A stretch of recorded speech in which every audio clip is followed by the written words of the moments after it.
Você está prestes a mergulhar na vida de um dos nomes mais poderosos e mais apunhalados da história. Júlio César, um titã romano, um estrategista imbatível, e alguém que talvez devesse ter desconfiado mais dos amigos.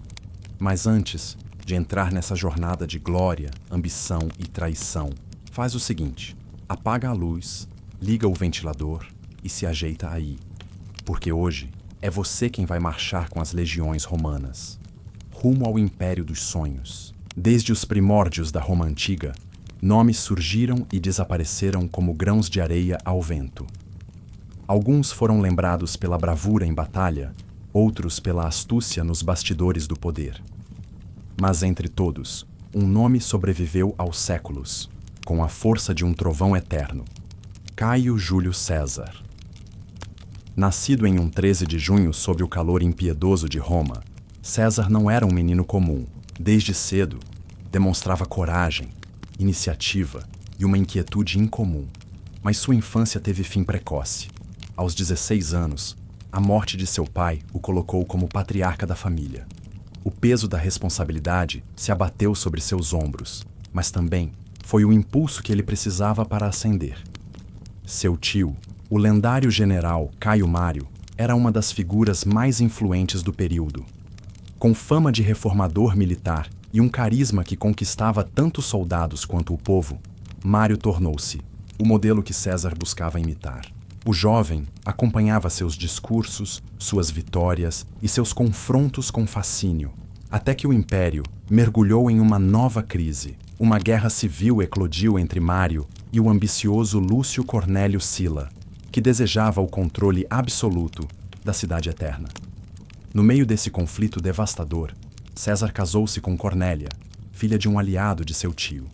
Tiveram uma filha, Júlia, mas o destino logo interveio com crueldade. Mário foi derrotado e morto. Sila, então ditador, assumiu Roma com punho de ferro. Embora César não tivesse atuado diretamente na guerra, sua ligação familiar com Mário o colocou sob risco. Temendo represálias, partiu para longe, alistando-se no exército. Enviado para o Oriente, lutou em campanhas distantes e foi lá, nas terras turbulentas da Anatólia, que começou a esculpir sua reputação militar.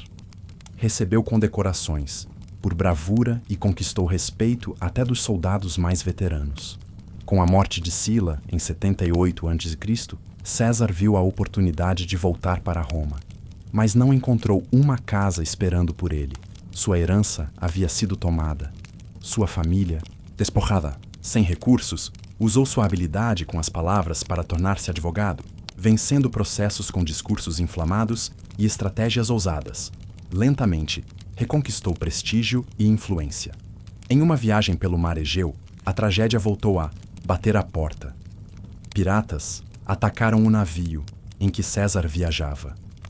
Quase todos os tripulantes foram mortos e os sobreviventes capturados. Os piratas, ao saber que César era nobre, exigiram resgate em prata. Com orgulho desmedido, ele zombou do valor pedido. Disse que valia muito mais e prometeu que, quando libertado, caçaria cada um deles, e cumpriu. Assim que o pagamento foi feito, César reuniu uma pequena frota com seus próprios recursos, caçou os piratas um a um e os derrotou. Ordenou a crucificação de todos, como prometido. O episódio virou lenda, e seu nome começou a ecoar em Roma com força renovada. Não demorou até que fosse novamente convocado para campanhas militares. Lutou com distinção e foi recompensado com o posto de tribuno militar, ganhando o direito de liderar tropas e pleitear cargos políticos. Ao retornar a Roma, começou a trilhar sua trajetória no Senado. Porém, o destino voltou a feri-lo. Cornélia, sua esposa, morreu durante o parto, assim como o bebê. A tragédia pessoal o devastou, mas não o desviou de seu caminho. Foi enviado para a Espanha, onde atuou como governador e administrou cidades com mão firme e justiça impiedosa. Lá, teve um momento de ruptura interna. Diante de uma antiga estátua de Alexandre, o Grande sentiu-se esmagado pela comparação. Aos 33 anos, Alexandre já havia conquistado quase todo o mundo conhecido. César, por outro lado, sentia que ainda não havia deixado marca alguma. Diante daquela figura de pedra, jurou a si mesmo: não descansaria até igualar ou superar as glórias de Alexandre. Esse juramento foi o combustível que o impulsionaria nas décadas seguintes. De volta a Roma, após seu período como administrador na Espanha, César estava determinado a transformar ambição em realidade. Seu nome já circulava entre os aristocratas e as massas, mas o verdadeiro poder ainda escapava de suas mãos. Para isso, ele sabia que precisaria conquistar algo além da espada: o favor político e religioso do povo romano. O cargo que ele almejava era o de Pontífice Máximo, o mais alto título sacerdotal da religião romana. Porém, esse objetivo não seria alcançado facilmente. 2 senadores influentes estavam na disputa, ambos com apoio de famílias poderosas. Sabendo que só a reputação não bastava, César mergulhou de cabeça na campanha. E para isso, arriscou tudo. Investiu até o último sestércio de sua fortuna. Apostou em banquetes, festas públicas, discursos incendiários e promessas ousadas. A cidade virou palco de sua campanha. Em cada esquina, um servo anunciava suas virtudes. E em cada praça, o povo repetia seu nome. Mas o endividamento era colossal. Se perdesse, enfrentaria não só o fracasso político, mas a ruína pessoal. Foi então que surgiu um aliado crucial: Marco Licínio Crasso, o homem mais rico de Roma. Crasso pagou metade das dívidas de César e garantiu o restante como fiador, selando uma aliança estratégica. Esse pacto atraiu a atenção de outro nome de peso: Pompeu, general consagrado e membro respeitado do Senado. Pompeu observava César com desconfiança, mas também percebia sua utilidade. Afinal, César era popular, persuasivo e, aí acima de tudo, ambicioso. Juntos, Pompeu, Crasso e César formaram o que a história batizaria como o primeiro triunvirato, uma aliança informal entre os 3 homens mais poderosos da República.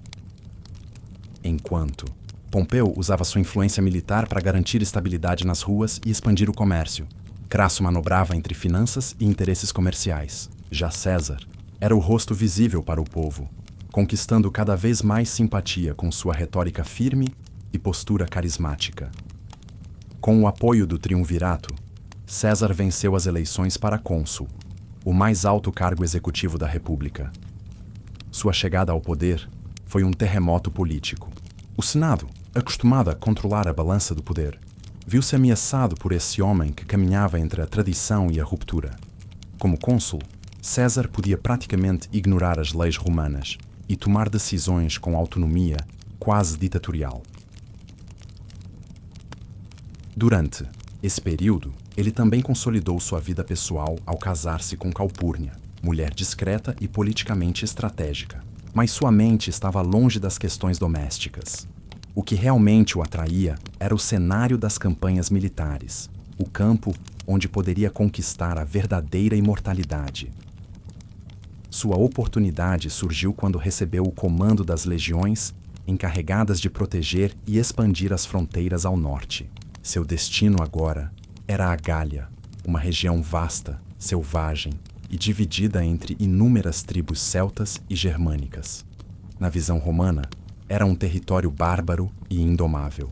E exatamente por isso, César o escolheu como palco de sua glória. 58 a.C., marchou com 4 legiões, cerca de 24.000 soldados, rumo ao desconhecido. Sabia que um erro ali poderia lhe custar tudo, mas também que o sucesso o elevaria ao panteão dos grandes conquistadores da história. As tribos gaulesas estavam longe de serem unificadas. Viviam em constantes guerras internas, movidas por rivalidades ancestrais, disputas territoriais e orgulho tribal. César explorou essas divisões com maestria, enviou mensageiros, ofereceu pactos de proteção, prometeu ajuda militar. Tribo por tribo, foi abrindo caminho, ora pela persuasão, ora pela intimidação. A primeira grande batalha veio contra os Élvios, uma tribo em migração que saqueava aldeias pelo caminho. César posicionou parte de suas legiões em uma colina e manteve o restante escondido entre as árvores. Quando o combate se iniciou, A surpresa e a disciplina das tropas romanas quebraram a vantagem numérica dos gauleses. Mesmo após horas de combate sangrento, os élvios foram vencidos. César permitiu que parte deles retornasse às suas terras, mas os rebeldes foram vendidos como escravos. Era o começo de uma campanha brutal e meticulosa que marcaria a história da Europa. Nos anos seguintes, César subjugaria dezenas de tribos, derrotaria exércitos inteiros, incendiaria cidades e implementaria o domínio romano sobre a região. Mas os gauleses não aceitavam o jugo pacificamente. Revoltas eram frequentes, emboscadas constantes. A cada avanço, César precisava reafirmar sua autoridade com ferro e sangue. Ainda assim, suas legiões permaneciam fiéis. A presença constante de César na linha de frente, seu hábito de dividir o pão e o frio com os soldados, e sua coragem lendária fizeram dele mais que um comandante, um símbolo de força e esperança para suas tropas. Mas nem todas as vitórias viriam facilmente, e o maior desafio ainda estava por vir: a unificação das tribos gaulesas sob um único líder, disposto a tudo para expulsar os invasores romanos. As vitórias de César na Gália pareciam inabaláveis. Seus relatórios ao Senado eram celebrados como feitos dignos dos antigos heróis da República, e sua popularidade nas ruas de Roma crescia a cada envio de ouro, escravos e relatos gloriosos. Mas, por trás da cortina das conquistas, formava-se uma tempestade. Enquanto César estendia as fronteiras de Roma ao norte, um novo líder surgia entre os gauleses: Vercingetorix, príncipe da tribo dos Arvernos. Astuto, carismático e profundamente enraizado no orgulho celta, ele compreendia algo que outros chefes tribais ignoraram por séculos: que somente unidos, os povos da Gália poderiam resistir ao poder romano. Vercingetorix passou a reunir chefes rivais, convencendo-os de que a submissão seria o fim da liberdade gaulesa. Propôs uma estratégia ousada: a terra arrasada, destruir plantações, queimar povoados e esgotar os recursos locais para forçar as legiões de César à fome e ao desgaste. E o plano começou a funcionar. Quando César retornou da Bretanha, onde havia empreendido uma expedição ousada e mal-sucedida contra as tribos da Grã-Bretanha, encontrou a Gália em chamas. Guarnições romanas estavam sendo atacadas e cidades anteriormente aliadas agora se voltavam contra o domínio imperial. A situação exigia resposta imediata. Com sua experiência de guerra e habilidade de manipulação, César iniciou uma contraofensiva. Enviou mensageiros a chefes tribais neutros, oferecendo benefícios e perdão em troca de apoio logístico. Subornou alguns, intimidou outros. Conseguiu recuperar suprimentos e reorganizar parte de suas tropas. Mesmo em desvantagem, ainda havia em César uma força que intimidava inimigos e inspirava aliados. Durante uma de suas campanhas mais críticas, em meio a marchas longas e combates implacáveis, César se jogou à frente de seus soldados, descendo do cavalo e brandindo sua espada como um legionário comum. Esse gesto inflamou o moral das tropas, que viam nele mais que um general, um igual disposto a morrer ao lado dos seus. Após meses de perseguição, Vercingetorix recuou para uma cidade fortificada no topo de uma colina, Alésia. A posição era quase impenetrável, cercada por desfiladeiros e muralhas naturais. Era ali que se travaria o embate decisivo entre o domínio romano e o último suspiro da resistência gaulesa. César, experiente em cercos, decidiu não atacar diretamente. Mandou construir 2 enormes muralhas de madeira, uma voltada para dentro, para impedir que Vercingetorix escapasse, e outra voltada para fora, destinada a conter o exército de reforço gaulês que se aproximava. A tensão era insuportável. Dentro da cidade, os alimentos escasseavam. Fora, os romanos enfrentavam a fome, as intempéries e a iminente chegada de um segundo exército inimigo. Quando os reforços gauleses finalmente chegaram, César se viu em um cerco duplo, preso entre os muros e os inimigos externos. Mesmo assim, ele não recuou. Durante os ataques do exército de socorro, César liderou pessoalmente as manobras de defesa. Com comandos claros e estratégias milimetricamente calculadas, conseguiu repelir os assaltos com perdas mínimas. Os gauleses, diante da resistência quase sobrenatural dos romanos, começaram a perder a moral. A rendição veio em silêncio. Vestido com sua armadura cerimonial, Vercingetorix cavalgou sozinho até o acampamento romano. Desceu do cavalo, aproximou-se de César, lançou suas armas ao chão e ajoelhou-se. Naquele instante, a Gália estava oficialmente sob domínio de Roma. Essa vitória não foi apenas militar, foi simbólica. César havia conquistado não só terras e riquezas, mas também a comparação inevitável com Alexandre, o Grande. Agora, podia voltar a Roma com a cabeça erguida, o nome imortalizado e os cofres transbordando. Mas Roma não era mais a mesma. Durante sua longa ausência, as alianças haviam se desfeito. Crasso, seu fiador e parceiro, encontrara a morte em uma desastrosa campanha contra os partas, no Oriente. Sem ele, o triunvirato ruía, e o general Pompeu, antes seu aliado, agora se tornava rival. Pompeu via com olhos sombrios o retorno iminente de César. A riqueza, a fama e o apoio popular do antigo amigo eram agora ameaças diretas. No Senado, começou a mover peças. Acusou César de estender ilegalmente seu mandato na Gália, de explorar o exército para ganho pessoal e de ameaçar a República. César, por sua vez, sabia que se voltasse para Roma sem garantias legais, seria julgado, talvez condenado.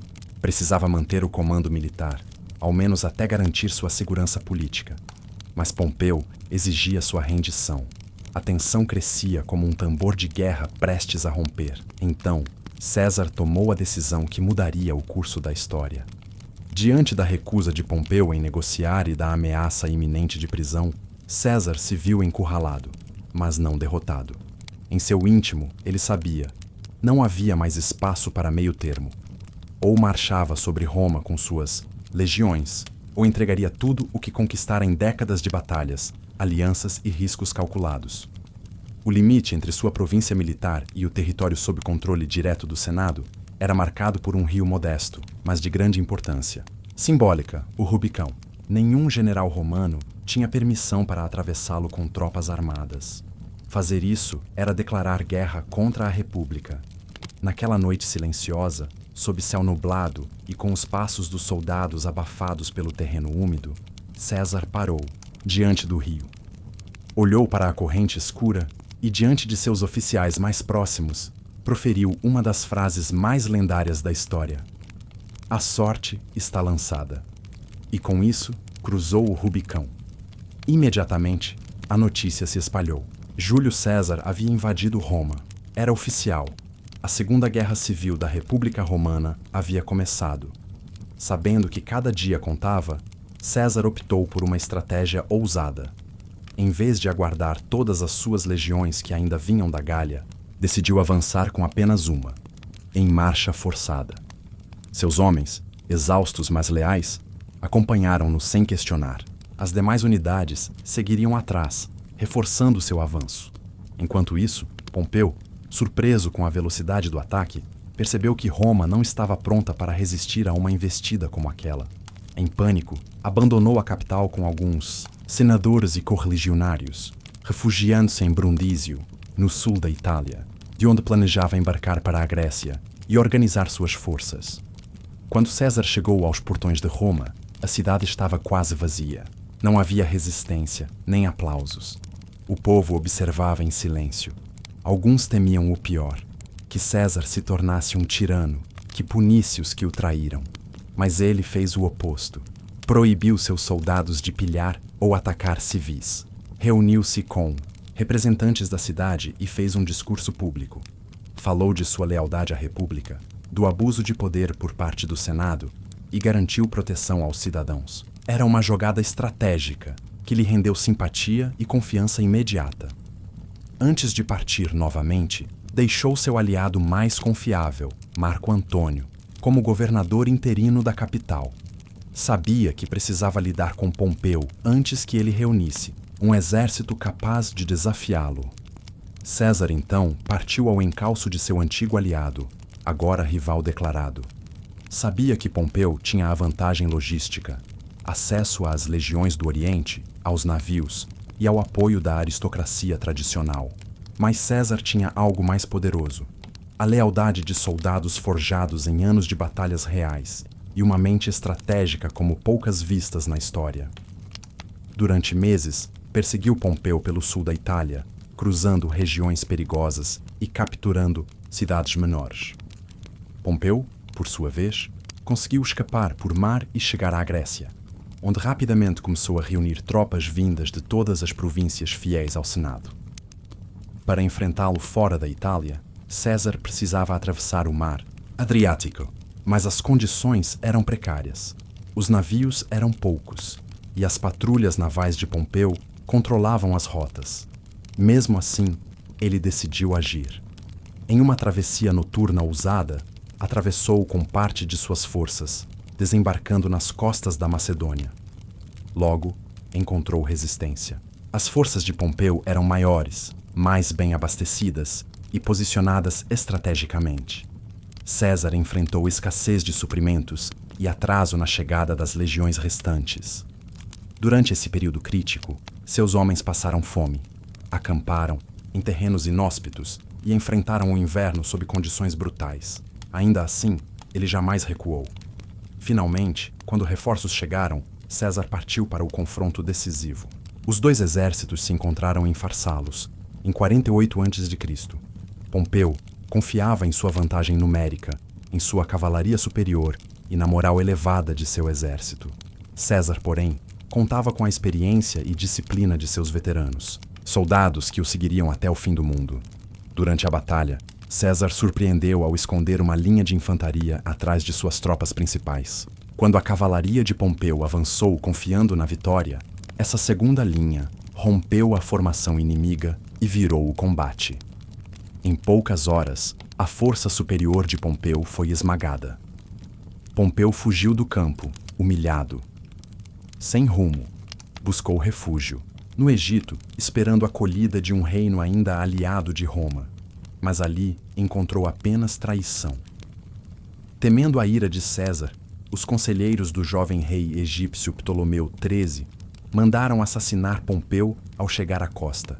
Degolaram-no e enviaram sua cabeça a César como presente. Quando César desembarcou no Egito e recebeu o macabro presente, não celebrou. Ao contrário, ficou furioso.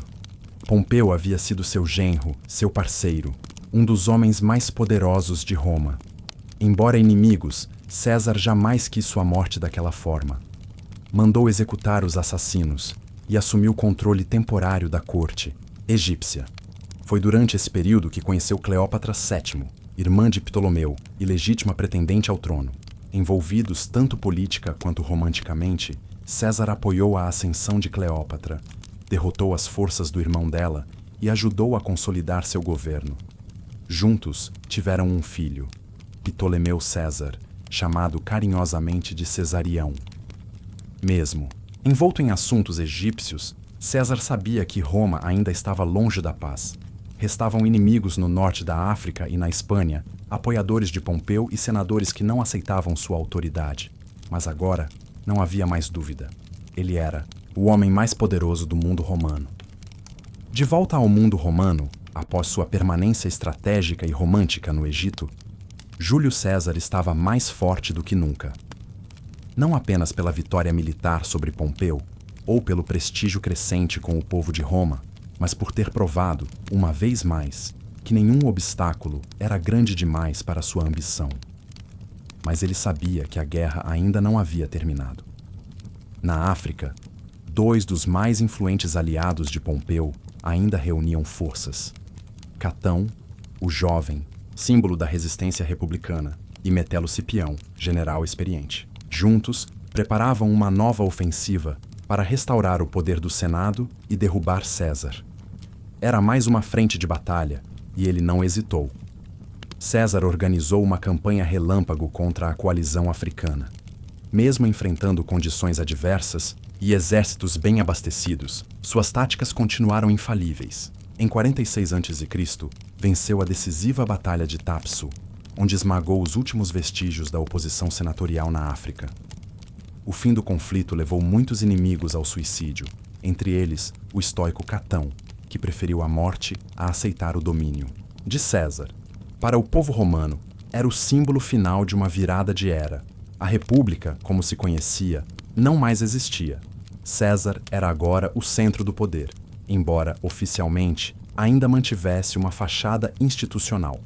Quando voltou, a Roma não encontrou resistência. O povo o recebeu com festa. Os senadores, mesmo desconfiados, o aclamaram como salvador da pátria. O Senado lhe concedeu honrarias extraordinárias: imperador vitalício, ditador perpétuo, pai da pátria e até divindade em vida. Mas essa concentração de poder não passaria despercebida por todos. César iniciou uma série de reformas estruturais. Ampliou o número de senadores, distribuiu terras a veteranos, perdoou antigos inimigos, deu início a um grande calendário público, o calendário Juliano, e fortaleceu laços com regiões afastadas do Império. Suas decisões eram estratégicas, voltadas tanto para consolidar seu domínio quanto para acalmar possíveis focos de rebelião. E ao contrário de muitos ditadores antes dele, César não governava pela força bruta, mas por um misto de carisma, espetáculo e inteligência administrativa. Era comum vê-lo andando entre os plebeus, escutando reclamações, distribuindo moedas ou anunciando reformas diretamente ao povo. Ele sabia: o poder real não está no trono, mas no aplauso das multidões. No entanto, dentro do próprio Senado, crescia o ressentimento. Para os idealistas, como Marco Júnior Bruto, que ironicamente fora protegido por César, a situação tornava-se insustentável. O medo de que a república fosse substituída por uma monarquia alimentava conspirações silenciosas. E por mais que César tivesse perdoado muitos de seus antigos inimigos, havia algo que ele não podia conceder: o retorno ao mundo de antes. Enquanto isso, seus projetos de expansão continuavam. Preparava uma grande campanha contra o Império, Parta, pretendendo vingar a morte de Crasso e expandir as fronteiras romanas ainda mais para o Oriente. Era sua chance de repetir, talvez até superar, os feitos de Alexandre, o Grande. Mas o destino não permitiria que ele partisse. Nos corredores sombrios do Senado, um grupo de conspiradores, liderado por Bruto e Cássio, tramava o golpe final. Embora dissessem agir em nome da República, muitos também eram movidos por inveja, medo ou desejo de retomar influência. A decisão foi tomada. César precisava morrer antes de deixar Roma. Na manhã de 15 de março de 44 a.C., os idos de março, César dirigiu-se ao Senado, como fazia regularmente. Recusara a escolta armada, confiando que o povo e os deuses o protegiam, e talvez acreditando que nenhum romano ousaria levantar a mão contra aquele que salvara Roma da destruição. Mas ao entrar na cúria de Pompeu, foi cercado por dezenas de senadores. Começaram com palavras suaves, depois com toques suspeitos. Em segundos, punhais foram sacados. O primeiro golpe não foi o mais profundo, mas foi o sinal. Os demais vieram como uma tempestade. César tentou resistir, mas logo percebeu que a traição vinha de todos os lados. Quando viu Bruto entre os atacantes, dizem que balbuciou, não com raiva, mas com dor: "Até tu, Bruto?" E então caiu. O corpo de César ficou no chão de mármore, banhado em sangue. Os conspiradores, acreditando que seriam ovacionados como salvadores da República, saíram do Senado para anunciar o feito. Mas a reação foi o oposto do que esperavam. O povo, ao saber da morte de César, caiu em choque. A tristeza logo deu lugar à revolta. Marco Antônio, seu braço direito, inflamou as multidões com um discurso histórico, revelando o testamento de César. Grande parte de suas riquezas seria deixada ao povo. Roma ardeu em caos. A tentativa de restaurar a República falhara antes mesmo de começar. O vácuo de poder deixado por César mergulhou o Império em novas guerras civis, que culminariam, anos depois, na ascensão de seu herdeiro adotivo, Otávio, mais tarde conhecido como Augusto, o primeiro imperador de Roma. César estava morto, mas sua sombra continuaria a pairar sobre o mundo por milênios. Seu nome, antes apenas um título de família, tornou-se sinônimo de poder absoluto. Czar, Kaiser, variações linguísticas que carregam sua essência. Ele não apenas desafiou reis, senadores e tradições. Ele moldou o próprio destino com espada, astúcia e palavra. A morte de Júlio César não apagou sua influência. Pelo contrário, a amplificou. Quando seu corpo foi levado à cremação pública, os cidadãos romanos, antes divididos entre tradição e mudança, explodiram em comoção. A dor coletiva se converteu em fúria. Roma havia perdido não apenas um governante, mas um símbolo de estabilidade, conquista e esperança. A multidão incendiou o Senado, saqueou casas dos conspiradores e gritou por vingança. A tentativa de restaurar a velha república revelou-se uma ilusão em ruínas. Não havia mais espaço para senadores idealistas. O povo exigia liderança. E o vácuo de poder tornou-se campo fértil para novas ambições. Entre as chamas da revolta, duas figuras começaram a se destacar. A primeira era Marco Antônio, o braço direito de César, comandante experiente e orador poderoso. Foi ele quem inflamou a plebe com o testamento público, prometendo ouro e terras. Para muitos, Antônio era o sucessor natural, corajoso, leal e próximo ao povo. A segunda, porém, surpreendeu a todos. Caio Otávio, um jovem de apenas 19 anos, apareceu como herdeiro oficial de César. Nascido em uma família de classe alta, era sobrinho-neto do ditador. Pouco se sabia sobre sua coragem ou talento militar, mas César o havia adotado legalmente pouco antes de sua morte. E esse gesto carregava um peso incalculável. Otávio, agora chamado Caio Júlio César Otaviano, retornou de imediato à Itália. Muitos duvidaram dele. Era jovem, franzino, sem experiência bélica. Mas o que lhe faltava em força bruta sobrava em cálculo político. Inteligente, paciente e estrategista, logo começou a reunir apoios, inclusive de antigos aliados do próprio Senado. Antônio, percebendo o perigo silencioso, tentou tomar posse da herança de César. Controlava as legiões mais próximas, o tesouro e a simpatia popular. Declarou-se protetor da memória de César, mas logo começou a agir com ambição desmedida, tomando decisões impopulares e pressionando o Senado com sua força militar. Otaviano, por outro lado, moveu-se com sutileza. Prometeu vingar César, mas dentro da legalidade. Ofereceu acordos, pagou parte das dívidas deixadas por seu pai adotivo e buscou legitimar sua posição pela diplomacia. Não demorou para que muitos senadores, temendo Antônio, passassem a apoiar o jovem. A tensão entre os dois homens cresceu como um trovão no horizonte. O Senado, como último suspiro de controle, nomeou Otaviano como cônsul. Era uma jogada, desesperada, mas que funcionou. Otaviano agora tinha poder legal e apoio oficial para confrontar Antônio. Mas antes que o conflito tomasse Roma novamente, uma reviravolta mudou os rumos da história. No ano de 43 a.C., Otaviano propôs uma aliança temporária com dois antigos adversários, Marco Antônio e Lépido, outro general veterano e aliado, antigo de César. Juntos, formaram o chamado Segundo Triunvirato, uma nova aliança de 3 homens com poder absoluto para reestruturar Roma e eliminar os assassinos de César. Com o apoio do povo e do exército, os 3 deram início a uma caçada brutal. Listaram seus inimigos em editais públicos, senadores, nobres, financiadores da oposição. Foi o período das proscrições, onde bastava um nome em uma parede para alguém ser executado e ter seus bens confiscados. Entre as vítimas estava Cícero, o maior orador de Roma, que havia criticado Marco Antônio abertamente. Sua morte marcou o fim de uma era de palavras e o início de uma época regida exclusivamente pela espada. Com os conspiradores mortos ou exilados, o segundo triunvirato parecia invencível. Mas os 3 líderes tinham ambições diferentes, e cedo ou tarde, Roma só teria espaço para um senhor absoluto. A criação do segundo triunvirato, formado por Otaviano, Marco Antônio e Lépido, foi uma aliança nascida da conveniência, não da confiança.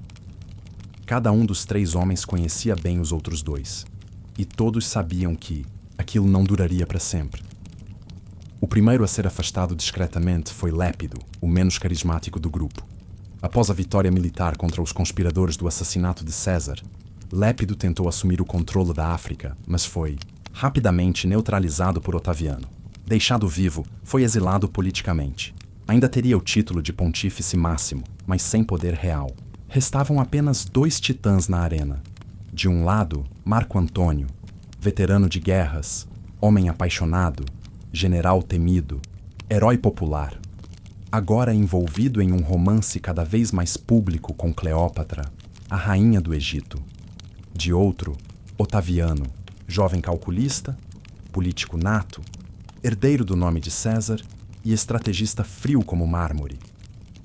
O embate era inevitável. Antônio, ao instalar-se no Egito, começou a viver como um monarca oriental. Assumiu o estilo de vida luxuoso dos Ptolomeus. Adotou vestimentas locais. Participou de rituais egípcios e proclamou a si mesmo e Cleópatra como representantes divinos de Ísis e Osíris. Isso escandalizou Roma. Mais do que escândalo moral, o ato tinha implicações políticas. Antônio começava a agir como um soberano estrangeiro. Distribuía terras a seus filhos com Cleópatra, criava títulos egípcios para romanos e transferia parte do poder do império para fora da Itália. Para Otaviano, isso era a brecha perfeita. De volta à capital, Otaviano lançou uma campanha ideológica implacável. Retratou Marco Antônio como um traidor da tradição romana, um escravo do luxo oriental, um homem que abandonara Roma por uma mulher estrangeira. Apresentou-se em contraste como defensor da moral, da ordem e da herança de César. O povo, já sensibilizado pelo legado do ditador, passou a se voltar para Otaviano. O Senado, enfraquecido e sem alternativas, autorizou que ele preparasse uma campanha militar contra Antônio. Em resposta, Marco Antônio declarou Otaviano um usurpador e mobilizou suas legiões no Oriente. No ano de 31 a.C., os dois exércitos se encontraram para o confronto final, mas a batalha não aconteceria em terra, e sim no mar. A batalha de Áxio Otaviano, com o apoio de seu fiel general Marco Agripa, cercou a frota de Antônio e Cleópatra nas águas do Mar Jônico. Durante horas, as embarcações trocaram ataques, enquanto os ventos mudavam e o caos se espalhava entre as velas e os remos. Em um momento decisivo, Cleópatra, percebendo a derrota iminente, ordenou que sua frota pessoal abandonasse a batalha. Antônio, dividido entre o dever e a paixão, largou a liderança da guerra e seguiu atrás dela. O gesto foi visto como covardia e selou seu destino. Otaviano saiu vitorioso. Nos meses seguintes, marchou em direção ao Egito. Encontrou o país enfraquecido, o palácio real em silêncio. Sem alternativas, Marco Antônio tirou a própria vida com sua espada. Cleópatra, segundo a tradição, também optou por morrer, usando um veneno letal ou, segundo a lenda, o veneno de uma cobra escondida entre suas vestes. O Egito, então, foi anexado formalmente como província romana. A maior e mais rica civilização do mundo antigo agora estava sob domínio de Roma, e Otaviano era o único mestre do mundo romano. Ele havia vencido, não só militarmente, mas também politicamente, moralmente e culturalmente. O Senado, o povo e os deuses agora só conheciam um nome: César. Com a derrota de Marco Antônio e a morte de Cleópatra, Otaviano retornou a Roma não como general, mas como símbolo absoluto da vitória. Não havia mais rivais, não existiam mais generais ambiciosos tentando desafiar seu poder, nem senadores influentes com autoridade real. Pela primeira vez em séculos, o mundo romano era controlado por uma única pessoa. Mas Otaviano era sagaz. Sabia que o povo romano, mesmo cansado de guerras civis, ainda guardava orgulho pela ideia de república. Governar com o título de rei ou ditador seria provocar resistência. Então, ele arquitetou algo mais sutil: um império com aparência de república. No ano de 27 a.C., fez um gesto teatral. Declarou ao Senado que devolveria todos os seus poderes e que desejava viver como cidadão comum. Foi aplaudido de pé. Os senadores, temendo perder o equilíbrio precário de paz, insistiram para que ele continuasse no comando. Otaviano, com ar de relutância ensaiada, aceitou. E nesse ato, nasceu oficialmente o Império Romano. O Senado lhe concedeu o título de Augusto, um termo sagrado que evocava reverência divina. Não era apenas um nome, era o selo de uma nova era. Otaviano tornou-se César Augusto, o primeiro imperador de Roma. Um novo mundo começava. Mesmo com o novo título, Augusto manteve uma fachada republicana. Preservou o Senado, os magistrados e o sistema de leis, mas todos sabiam que o verdadeiro poder estava com ele. Era o princeps, o primeiro cidadão, mas na prática, seu poder era total.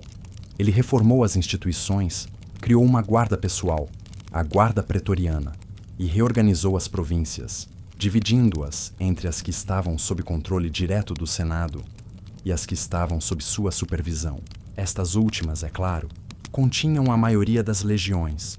O reinado de Augusto foi mais que político, foi cultural. Promoveu um enorme programa de construção. Templos, mercados, aquedutos e estradas surgiram por todo o território. Encontrei Roma de pedra e a deixei de mármore, diria mais tarde.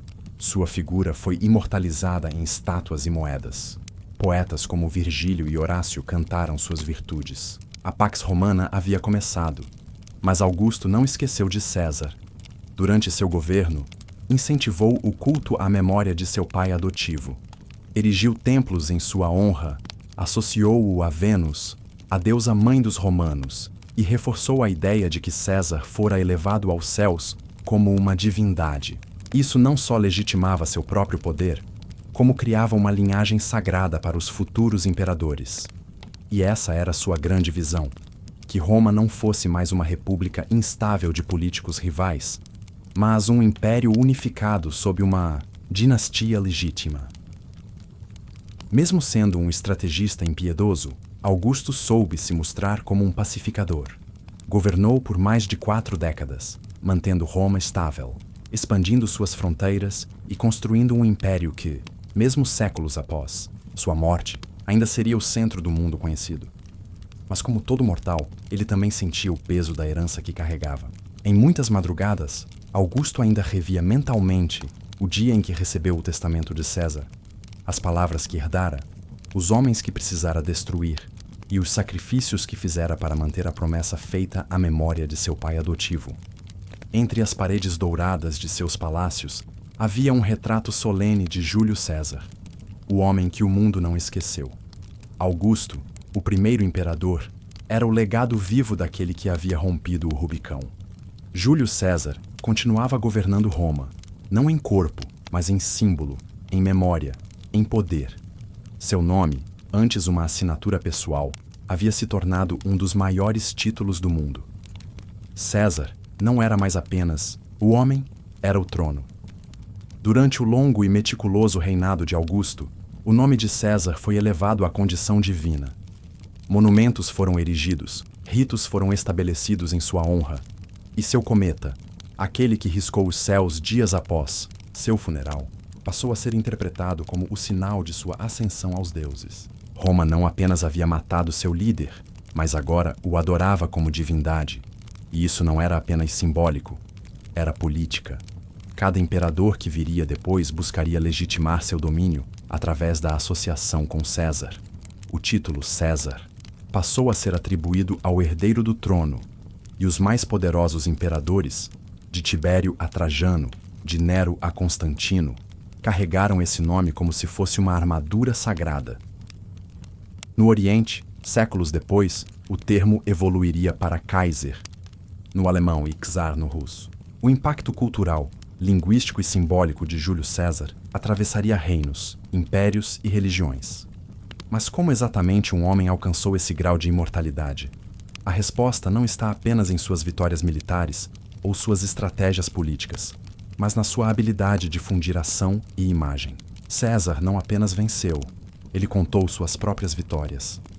Seus relatos de campanha na Gália, escritos em terceira pessoa, eram ao mesmo tempo diários militares e obras literárias. Comentário de Belo Gálico era lido como um épico, um testemunho de genialidade. Era propaganda, mas também arte. Ele compreendia algo que poucos líderes compreendem. A história não pertence aos que a vivem, mas aos que a escrevem. E César escreveu a sua de forma que ninguém jamais a esquecesse. Essa consciência de legado moldaria o império para sempre. Os imperadores posteriores passaram a investir não apenas em guerras, mas em monumentos, teatros, moedas, inscrições. Queriam, como César, que suas imagens ecoassem pela eternidade. Queriam ser lembrados, como ele, e, no entanto, nenhum deles realmente o superou. Por mais que Augusto tenha consolidado o império, por mais que Trajano tenha expandido suas fronteiras, ou que Constantino tenha transformado o mundo romano ao abraçar o cristianismo, nenhum nome romano é tão universalmente reconhecido quanto o de Júlio César. Sua história transcende fronteiras geográficas e temporais. Ele é ao mesmo tempo herói e traidor, gênio e tirano, libertador e usurpador. Sua figura se tornou um espelho onde cada geração projeta seus próprios dilemas sobre poder, lealdade, ambição e sacrifício. Nas peças de teatro de Shakespeare, no mármore dos museus, nas páginas dos livros didáticos e nas sombras da política moderna, César vive. Sua travessia do Rubicão virou metáfora para decisões sem volta. Seu assassinato virou o símbolo máximo da traição política. Sua frase final, "Até tu, Bruto", ecoa sempre que um aliado se transforma em inimigo. A Roma de César caiu, mas o mundo se tornou seu palco permanente. Milhares de anos se passaram desde os dias de Júlio César. O Império Romano já ruíra. Seus mármores haviam desabado. Suas legiões se calaram. Mas a sombra de César nunca se foi. Ele não foi apenas um personagem histórico. Tornou-se um padrão, uma régua invisível com a qual reis, ditadores, presidentes e revolucionários medem sua própria ambição. Ao longo dos séculos, todos que sonharam em governar com autoridade absoluta acabaram, direta ou indiretamente, invocando seu espírito. Durante a Idade Média, quando as ruínas romanas ainda marcavam o chão da Europa, os reis germânicos começaram a adotar o título de Kaiser, evocando César para legitimar seus domínios. No leste, os príncipes de Moscou, herdeiros tardios de Bizâncio, passaram a usar czar, colocando-se como sucessores espirituais de Roma. Mas o nome de César não sobreviveu apenas como palavra. Sobreviveu como ideia. A ideia de que a ordem pode ser forjada através da ambição de um só homem, que o caos político pode ser vencido pela ação direta, mesmo que traga riscos, que a grandeza pode e deve ser buscada, mesmo ao custo de rupturas irreparáveis. É por isso que, mesmo sendo assassinado por supostamente ameaçar a República, muitos viram em sua morte o início do declínio da liberdade. César é o paradoxo definitivo, morto como tirano, cultuado como herói, condenado por seus contemporâneos, mas elevado pelos séculos seguintes. A Igreja, mesmo nascida em um mundo hostil ao Império, não escapou do toque de César. Quando os papas passaram a agir como soberanos temporais, a estrutura de poder que adotaram, hierárquica, centralizada, sagrada, seguia padrões deixados por ele e seus sucessores. No Renascimento, pensadores como Maquiavel beberam diretamente da figura de César. Para Maquiavel, o príncipe ideal era aquele que, como ele, sabia quando ser amado e quando ser temido. O bom governante era aquele que compreendia a arte de parecer virtuoso enquanto tomava decisões impiedosas, algo que César dominava com maestria. Mesmo nas revoluções modernas, seu nome ainda surgia, às vezes como inspiração, outras como advertência. Napoleão Bonaparte, por exemplo, estudava suas campanhas, admirava sua audácia e até sonhava em superar seus feitos. No século XX, regimes totalitários ainda viam na figura de César um símbolo da autoridade que desejavam impor.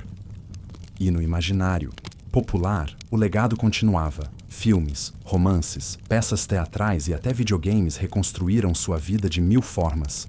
Às vezes com romantismo, outras com crítica, mas sempre com fascínio. Afinal, o que torna Júlio César tão irresistível não é apenas o que ele fez, mas o que ele representa. Ele foi o homem que ousou desafiar todas as regras, romper com as instituições mais antigas, conquistar povos inteiros e remodelar a cidade mais poderosa da Terra com o próprio nome. Não há trono, coroa ou constituição que não traga, em alguma medida, as marcas de sua ambição. E se há algo que a história ensinou, é que todo líder, em algum momento, se depara com seu próprio Rubicão, aquela linha invisível, que, uma vez cruzada, muda tudo para sempre. A diferença é que poucos têm a coragem de atravessá-lo. Júlio César atravessou, e com isso, atravessou o tempo. E no fim de tudo, quando os ecos das batalhas cessam, os impérios ruem e as estátuas se desgastam com o tempo, resta apenas a pergunta que perdura: quem foi de verdade Júlio César? Na superfície, ele parece fácil de entender. Um general vitorioso, um político audacioso, um traidor da República. Mas quanto mais fundo se cava, mais complexa se revela a figura por trás da lenda. César foi mais que suas vitórias, mais que sua ambição, mais que sua morte. Foi, antes de tudo, um homem à frente de seu tempo, que compreendeu os limites do mundo antigo e ousou superá-los. Não nasceu rei, mas agiu como tal. Não herdou o trono, mas construiu-o com o fio de sua espada e a ponta de sua pena. Entendeu que um povo não se domina apenas com soldados, mas com histórias bem contadas, imagens bem escolhidas e palavras que inflamem corações. Em seus discursos, César era o pacificador. Em suas ações, o conquistador. Em suas leis, o reformador. Mas nas entrelinhas de seus escritos, nos olhares silenciosos de seus soldados e nos temores ocultos de seus rivais, havia outro César, aquele que sabia que estava fazendo história e por isso agia como se cada passo fosse eterno. Talvez por isso tenha cruzado o Rubicão sem hesitar. Talvez por isso tenha perdoado inimigos que outros condenariam. E talvez por isso tenha caminhado até o Senado no dia de sua morte, sem guarda-costas, sem armadura, com a túnica de sempre e a postura de quem sabia que, mesmo se caísse, continuaria de pé para sempre. É fácil esquecer que por trás do Miendito, mármore esculpido e do nome gravado em moedas, existia alguém que amou, chorou, hesitou e errou, que teve uma filha chamada Júlia e que, mesmo cercado por legiões, era vulnerável às facadas de quem ele um dia chamou de amigo. E é isso que o torna tão poderoso. César não é um mito por ser perfeito. Ele é mito por ser tão profundamente humano e, ao mesmo tempo, maior que qualquer humano poderia sonhar em ser. Carregava consigo o peso de Roma, mas também os desejos mais comuns de qualquer homem: ser lembrado, ser respeitado, ser compreendido. Séculos se passaram, novos líderes surgiram, impérios vieram e foram embora como marés. Mas quando o mundo precisa explicar o que é autoridade, o que é ruptura, o que é destino, volta a ele: César, o nome; César, o símbolo; César, o divisor de eras. E talvez, no fim, seja como o próprio César queria. Não apenas um nome esculpido na pedra, mas um espírito eterno que desafia o tempo, os reis e até os deuses. Porque enquanto houver história, haverá César. Quando César Augusto, o primeiro imperador de Roma, percebeu que a morte se aproximava, deparou-se com um dilema que Júlio César conhecera bem. Quem herdaria o mundo? Sem herdeiros diretos, seu único filho havia morrido. Augusto escolheu um nome inesperado: Tibério, seu enteado, filho de sua esposa Lívia Drusa. Não era carismático, tampouco querido pelo povo, mas era experiente, disciplinado e, acima de tudo, obediente. Tibério não queria o trono. Crescera à sombra de Augusto, servira como general, governara províncias, mas nunca sonhara em se tornar símbolo de Roma. Mesmo assim, quando Augusto morreu no ano 14 d.C., Tibério aceitou o destino, não por ambição, mas por dever. Ao assumir o trono, herdou também o título sagrado, César. Mas enquanto o nome incendiava a imaginação popular com lembranças de glória, Tibério o carregava como uma pedra amarrada ao pescoço. Seu governo começou com cautela. Respeitava o Senado, recusava a ostentação e se mantinha distante das massas. Era, em essência, o oposto do homem cujo nome agora usava. Mas o nome de Júlio César exigia grandeza, e os romanos cobravam isso de quem o carregava. Tibério se viu forçado a tomar decisões que desafiavam sua natureza reservada.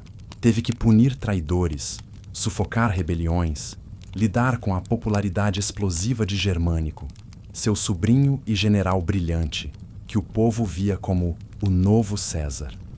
Quando Germânico morreu em circunstâncias suspeitas, muitos apontaram o dedo para Tibério. A sombra do nome pesava. Com o tempo, sua relação com o Senado azedou. Passou a desconfiar de tudo e todos. Os julgamentos por traição se multiplicaram, e a Roma vibrante de Augusto começou a dar lugar a uma atmosfera sombria.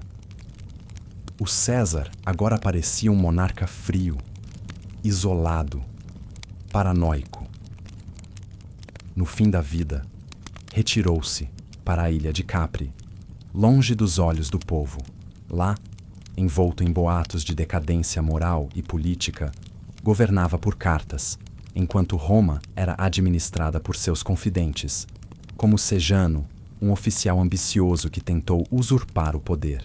Mas, mesmo nesse estado de reclusão, Tibério jamais largou o título. Sabia que carregava um legado maior do que ele, e quando morreu, em 37 d.C., deixou para trás um império estável, mas emocionalmente esvaziado. Seu sucessor seria o filho de Germânico, um jovem adorado pelo povo, um nome que renascia com promessas de esperança e que em breve mergulharia Roma nas trevas. Ele seria lembrado como Calígula. Quando Tibério morreu em sua fortaleza isolada em Capri, Roma suspirou de alívio. E quando seu sucessor foi anunciado, a cidade explodiu em euforia. O novo imperador era o jovem Caio, filho de Germânico, neto adotivo de Augusto, bisneto por casamento de Júlio César. O povo o chamava carinhosamente de Calígula, por causa das botinhas militares que usava quando criança. Era jovem, bonito, carismático e, acima de tudo, símbolo da esperança de que Roma voltaria aos tempos dourados. Os primeiros meses de seu reinado foram exatamente isso: libertações de prisioneiros, abolição de impostos impopulares, distribuição de alimentos ao povo. Parecia o retorno do espírito de César, mas a ilusão não durou. Pouco tempo depois de assumir o trono, Calígula adoeceu gravemente. Ninguém sabe ao certo o que o acometeu. Talvez uma febre, talvez uma doença mental já latente. Mas quando se recuperou, o jovem imperador já não era o mesmo. Começou a se ver como algo mais que humano. Como herdeiro direto de Júlio César e bisneto adotivo de Augusto, acreditava ser divino por direito. Ordenou que o chamassem de Deus, construiu templos para si mesmo e exigia que senadores o adorassem de joelhos. O título de César já não representava apenas o líder do império. Agora era o sinônimo da vontade absoluta de um homem em delírio. Calígula mergulhou Roma em um reinado de extravagâncias bizarras e crueldades aleatórias.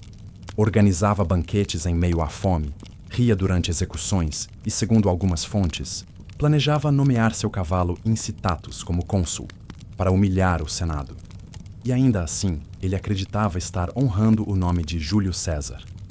Afinal, como o próprio ditador, Calígula também havia desafiado o Senado, centralizado o poder e cultivado o culto à sua imagem. Mas enquanto César agia com cálculo, Calígula agia por impulso. Enquanto César buscava respeito, Calígula exigia adoração. Enquanto César dominava multidões com oratória, Calígula as aterrorizava com imprevisibilidade. Roma, que havia saudado seu novo César com flores, agora sussurrava seu nome com medo. O palácio transformou-se em prisão de nobres. Ninguém sabia se seria convidado para uma celebração ou para a própria execução. Após 4 anos de reinado, a conspiração nasceu dentro do próprio palácio. Guardas pretorianos, os mesmos que deveriam protegê-lo, decidiram agir. Em um corredor escuro, Calígula foi cercado e morto a facadas. Seu corpo foi escondido às pressas e sepultado em segredo. Roma ficou em choque. Não chorou, respirou. Mas a questão voltava a surgir. Quem agora merecia o nome de César? Seria possível ainda separar o homem do título? A resposta viria na forma de outro improvável sucessor. Um homem tímido, gago, considerado fraco por muitos, mas que em breve mostraria que a sabedoria e a disciplina também podiam carregar o legado do Titã. Seu nome era Cláudio. Na manhã seguinte ao assassinato de Calígula, o Palácio Imperial era um labirinto silencioso de medo. Senadores debatiam restaurar a República. A guarda pretoriana se dividia. O povo, atônito, se perguntava se finalmente o título de César havia morrido com a loucura de seu último portador. Mas em um canto escuro do palácio, escondido atrás de uma cortina, tremendo de pavor, estava um homem improvável, tio de Calígula. Historiador, estudioso, gago, considerado um tolo por muitos da corte. Seu nome, Tibérius Cláudius Drusus Nero Germânicus, conhecido simplesmente como Cláudio. Para todos os efeitos, Cláudio era invisível. Nunca teve ambições de poder. Ridicularizado por sua família, excluído das cerimônias, considerado um peso pela elite senatorial, mas justamente por isso, sobreviveu a todas as purgas e conspirações. Ninguém o via como ameaça. Quando os pretorianos o encontraram, escondido, não o mataram. Pelo contrário, o aclamaram imperador. Muitos acreditam que tenha sido por conveniência. Ele era um homem fraco, facilmente manipulável, e sua ascensão garantiria que a guarda continuasse com influência. Mas Cláudio surpreenderia a todos e mostraria que mesmo um erro do destino poderia honrar o nome de César com dignidade e razão. Ao assumir o trono em 41 d.C., Cláudio não impôs o terror, nem exigiu adoração. Cercou-se de conselheiros competentes, restaurou a disciplina do exército e do senado e iniciou uma série de reformas administrativas. Construiu aquedutos, fortaleceu fronteiras e ampliou o sistema judiciário. Seu maior feito? A conquista da Britânia. Júlio César havia tentado, décadas antes, cruzar o Canal da Mancha, mas recuara. Cláudio, considerado fraco, foi quem finalmente levou Roma ao coração das Ilhas Britânicas, iniciando um domínio que duraria séculos. A ironia era amarga para seus detratores. O gago havia conquistado onde o grande César havia falhado. Mas sua posição nunca foi sólida. Senadores o desprezavam em silêncio. A nobreza zombava de seus gestos desajeitados. E dentro do palácio, as facas afiavam-se em sussurros, especialmente por parte das mulheres com quem se casou. A mais famosa delas, Messalina, o traiu escandalosamente, montando uma conspiração para substituí-lo.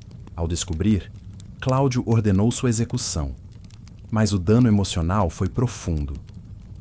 Anos depois, casou-se com Agripina, sua sobrinha, que o convenceu a adotar seu filho como herdeiro. O nome do garoto? Nero. Cláudio continuou a governar com prudência, mas envelheceu cansado, cada vez mais isolado. Em 54 d.C., morreu em circunstâncias duvidosas, envenenado, segundo muitos, pela própria esposa. Roma chorou, em parte por vergonha.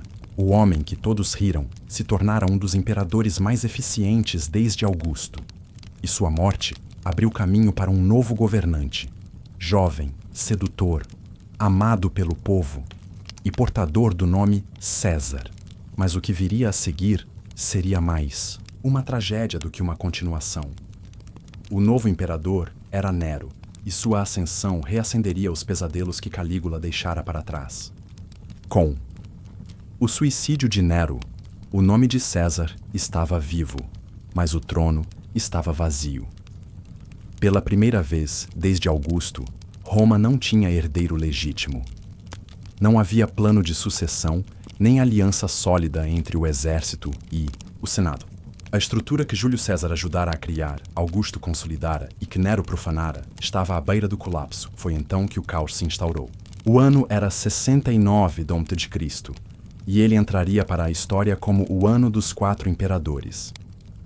O primeiro a assumir foi Galba, governador da Hispânia, apoiado pelo Senado e pela aristocracia. Um homem idoso, austero, rígido e profundamente desconectado do povo e do exército. Sua recusa em pagar os bônus prometidos aos soldados foi fatal.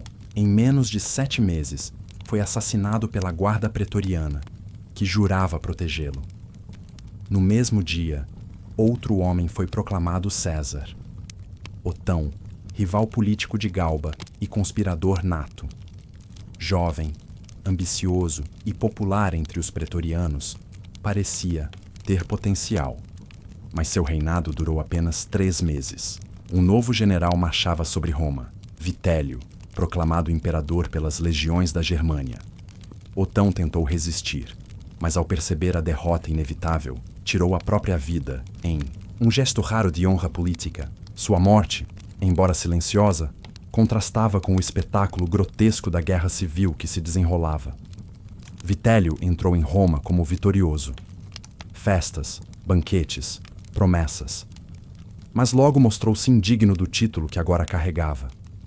Entregue aos prazeres, ignorava a administração, permitia que seus aliados pilhassem o tesouro público e se mostrava violento com qualquer oposição.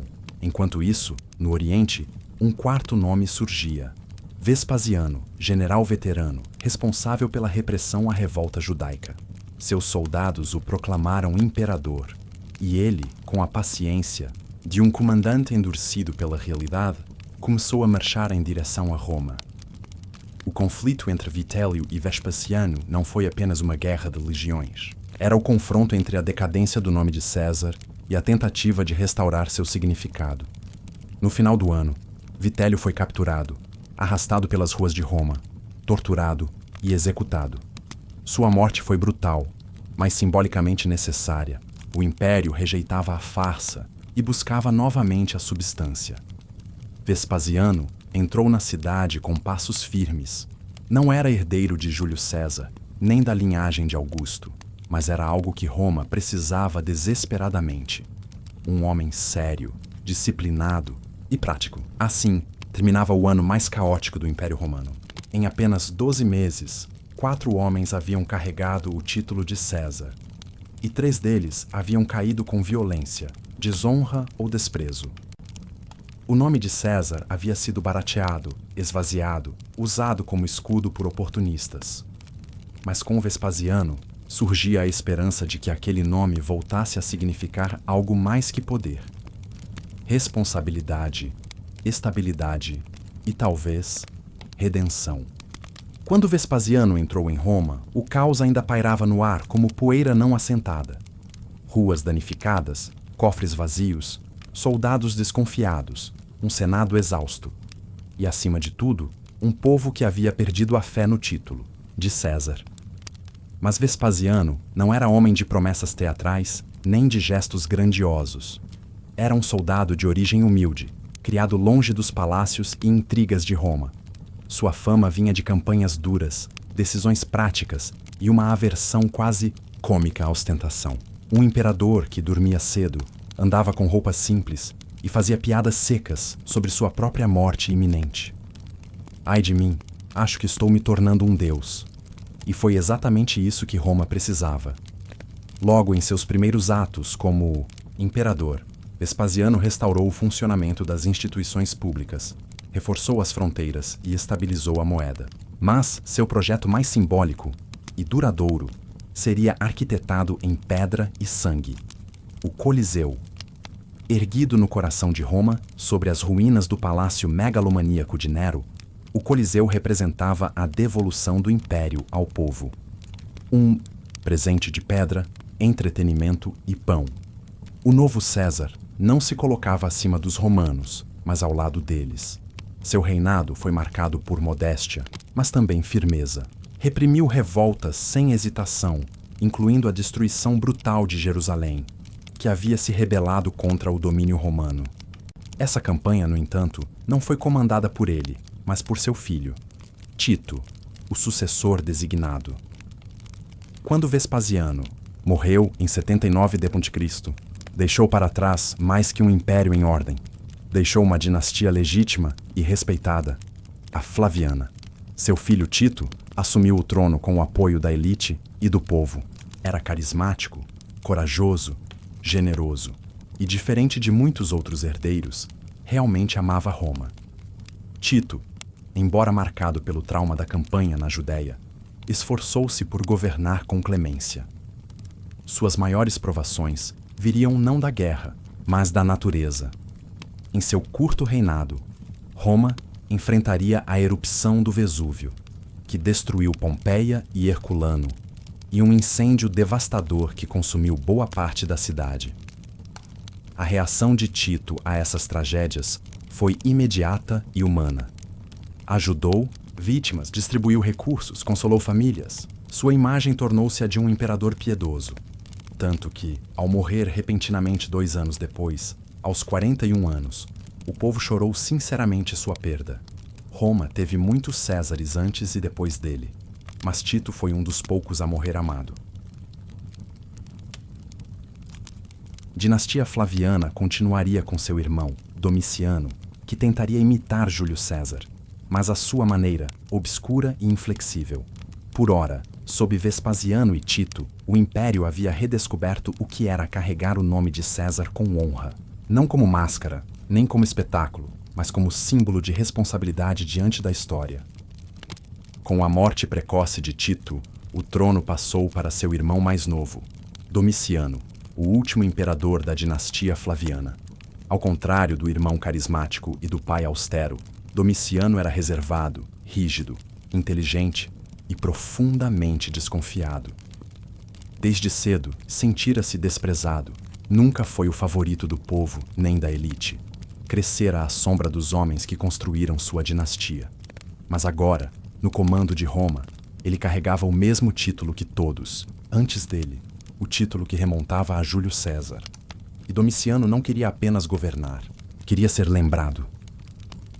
Determinado a restaurar os antigos valores romanos, impôs uma campanha de moralização pública, puniu senadores corruptos, reorganizou o exército e protegeu fronteiras ameaçadas. Também fortaleceu o culto ao imperador, exigindo ser chamado de Dominus et Deus, Senhor e Deus. Para muitos, ele era um novo César, inflexível, centralizador, glorificado, mas para outros, era apenas mais um tirano mascarado. O povo comum, paradoxalmente, gostava dele. Domiciano distribuía alimentos, reduzia impostos para os mais pobres e investia em espetáculos. Mas o Senado o odiava. Sentiam-se excluídos, humilhados e vigiados. E não estavam errados. Domiciano mantinha uma rede de espiões, censurava adversários e mandava executar até familiares suspeitos de traição. A Roma de Domiciano era funcional, segura e temida. Mas também era silenciosa. As conspirações não eram berradas, eram sussurradas. Ao longo de seu reinado, ele tentou repetir gestos de César: reforma monetária, expansão das fronteiras, culto à imagem. Mandou construir arcos triunfais, restaurar templos e gravar seu nome em monumentos. Mas, ao contrário de Júlio, não inspirava lealdade, apenas submissão. No ano 96 d.C., após 15 anos de reinado, Domiciano foi assassinado dentro do próprio palácio em uma conspiração que envolveu sua esposa, funcionários da corte e até membros do exército. Não houve revolta, não houve luto público. O Senado, em alívio, votou por apagar sua memória da história, uma prática conhecida como damnatio memoriae. Seu nome foi raspado das inscrições, suas estátuas destruídas, seu retrato banido. Era como se nunca tivesse existido e, no entanto, governou com mão firme, fortaleceu o império, protegeu suas fronteiras e deixou uma administração estável. Mas isso não bastava. Na linha dos homens que carregaram o nome César, Domiciano foi o que mais desejou ser lembrado, e o primeiro a ser deliberadamente esquecido. Roma seguiria. O império continuaria crescendo. E novos Césares surgiriam, vindos de fora da aristocracia, forjados pela guerra, não pelo sangue. Eles não carregariam mais o nome de Júlio, mas ainda caminhariam pelas estradas que ele pavimentou com ambição e espada. Com a morte de Domiciano e o fim da dinastia Flaviana, Roma buscava não apenas estabilidade, buscava esperança. O trono de César, já manchado por traições, loucuras e conspirações, precisava de alguém que unisse autoridade com respeito. E esse alguém foi encontrado em um velho senador hispânico, admirado por sua sabedoria, Nerva. Mas Nerva reinaria pouco. Sem força militar, enfrentava pressões de todos os lados. Então, em um gesto que selaria o futuro do império, adotou como filho e sucessor um general de prestígio, amado pelos soldados e respeitado pelo povo: Trajano. Quando Trajano subiu ao trono em 98 d.C., trouxe consigo um novo fôlego. Pela primeira vez, o império seria liderado por um homem de fora da aristocracia tradicional de Roma, um hispânico, um soldado de carreira, um símbolo de meritocracia imperial. Ele não era um César de sangue, mas se tornaria o maior de todos em termos de conquistas territoriais. Trajano governou com disciplina e grande visão estratégica. Lançou campanhas na Dácia, atual Romênia, atravessou o Danúbio, derrotou o rei Decébalo e anexou vastas regiões ricas em ouro. Seus triunfos foram eternizados na coluna de Trajano, uma espiral esculpida em mármore que ainda hoje narra suas glórias. Sob seu comando, Roma atingiu sua maior extensão geográfica. Do mar da Bretanha ao deserto da Arábia, das montanhas da Germânia até as planícies da Mesopotâmia, toda uma civilização se curvava diante do trono de César. Mas Trajano era mais que conquista. Construiu portos, pontes, vias públicas e investiu em assistência social. Criou programas para alimentar órfãos e garantiu acesso à água e ao pão para os cidadãos pobres de Roma. Seu título era Imperador César Trajano Augusto, e ele honrava cada palavra. Quando morreu, em 117 d.C., deixou como sucessor outro homem nascido na Espanha, um intelectual, arquiteto e viajante incansável: Adriano. Adriano sabia que manter o império na força seria impossível. A glória havia atingido seu limite. Agora era hora de consolidar, administrar, refinar. Ele interrompeu campanhas militares, recuou fronteiras instáveis e passou a fortalecer as defesas. Seu projeto mais famoso foi o Muro de Adriano, uma linha de fortificações no norte da Bretanha, construída para separar o império dos povos bárbaros. Mas Adriano era mais que um construtor de muros. Era um imperador filósofo, fascinado pela cultura grega, apaixonado por arte, arquitetura e poesia. Viajou por todo o império, visitando cidades distantes, ouvindo governadores, estabelecendo leis locais. Roma não era apenas a capital, era um mundo. Seu reinado foi marcado por harmonia cultural e estabilidade institucional. Criou cidades inteiras, como Antinópolis, e investiu no embelezamento da capital com vilas, jardins e templos. Sob Trajano e Adriano, o título de César foi purificado. Não era mais sinônimo de loucura ou opressão, mas de eficiência, inteligência e civilização. Pela primeira vez, desde os dias de Augusto, o império parecia estar em paz com sua própria grandeza. Mas Roma, como o próprio Júlio César, sabia, nunca repousa em equilíbrio por muito tempo. A história logo retomaria sua marcha, e os Césares que viriam enfrentariam desafios maiores e quedas mais profundas. Após os reinados brilhantes de Trajano e Adriano, o império ainda parecia sólido, mas as rachaduras já começavam a se espalhar sob a superfície. Se Júlio César havia moldado o poder com inteligência e ousadia, os que vieram depois passaram a tratá-lo como herança, não como responsabilidade.